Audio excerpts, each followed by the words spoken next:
अरे ज्ञानियों, ये समाज के द्रव्य को नष्ट मत करो। तीर्थंकर जो बनता है, ऐसा जिनागम में लिखा, तो तीव्रतम घोर घोर दया परिणामों से बनता है।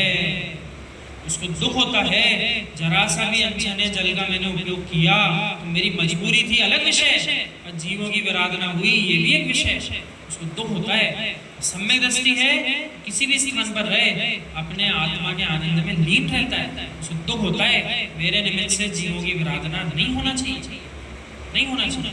तो खाएगा भी नहीं अभक्ष, अभक्ष का पान भी नहीं करेगा, और ऐसे द्रव्य का उपयोग भी नहीं करेगा जिससे एक इंद्रिय जीवों की विराधना साक्षात हो रही। क्यों? उदाहरण सुनिए, दीपावली आने वाली की नहीं, फुलझड़ी कब तक चलती है?